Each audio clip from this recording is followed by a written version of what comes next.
Og så er der ikke mere fugleinfluencer på programmet for i aften.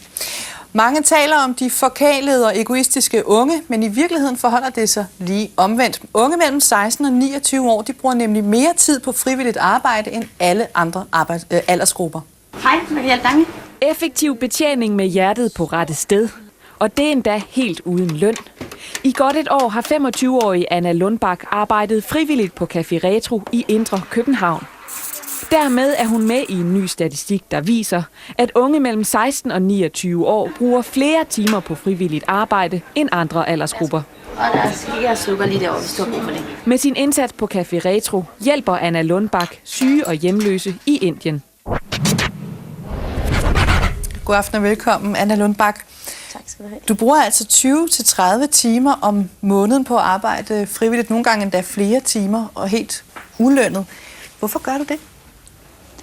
Jamen altså, fordi at jeg godt kan lide det sted, hvor jeg arbejder frivilligt, vil jeg nok sige. Det er ikke bare fordi jeg har en masse kræfter, der skal bruges et eller andet sted, men mere fordi, at jeg har fundet et sted, jeg godt kan lide at være. Hvad betyder det for dig, at det er sådan velgørende arbejde, og det går til et projekt i den tredje verden? Jamen altså, det betyder jo interesse. Det betyder jo, at man...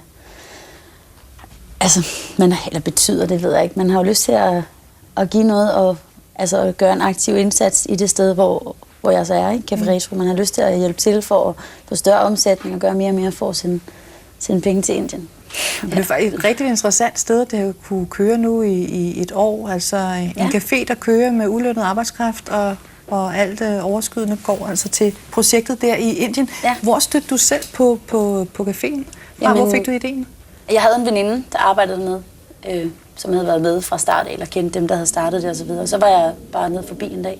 Og så synes jeg, at det var et hyggeligt sted at læse om det, og synes, at hele konceptet bare er godt. Altså, at have et sted, der giver lidt mere mening. Og så tænker jeg, her kan jeg godt være. Men hvad er det der med, at det giver mere mening? Er der ikke også mening i alt muligt andet, du kunne gå og lave? Jo, men det var, hvis jeg skulle have et job eller et eller andet, så kunne jeg jo finde et studierelevant job. Men det her, det er mere en fritidsbeskæftigelse. Altså, det er mere bare blevet til en del af ens liv på en eller anden måde, for at lyde lidt plat. Men altså, jeg ved ikke. Jeg synes, det giver mening, at man kan gøre noget uselvisk, og man kan hjælpe nogle folk i den tredje verden ved at samle nogle gode mennesker, og så lave noget godt for de mennesker, der er her samtidig. Ikke? Altså, så nu siger du selv, at det er meget uselvisk at arbejde der, men resten af dit liv, er det mere selvisk da? Jamen det er in the eye of the beholder, vil jeg nok sige.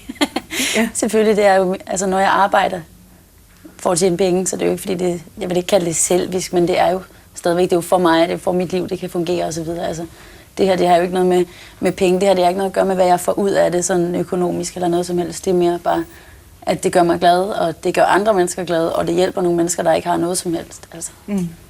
Nu, den her undersøgelse, jeg startede med at snakke om, som viser, at unge mellem 16 og 29, faktisk den aldersgruppe i Danmark, der bruger mest tid på frivilligt arbejde, og dermed også på sådan noget godtgørende arbejde som det. Er du overrasket over at høre det?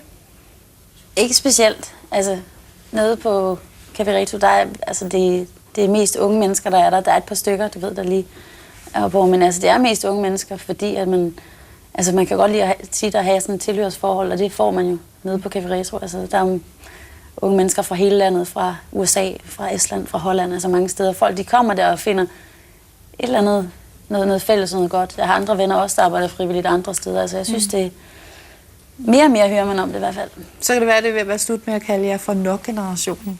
Det kan det godt være, det kan vi da håbe. Tak for det gode initiativ, fordi du kom herind og fortalte om det. Jamen, jeg er glad for, at jeg kunne komme. God aften, Danmark.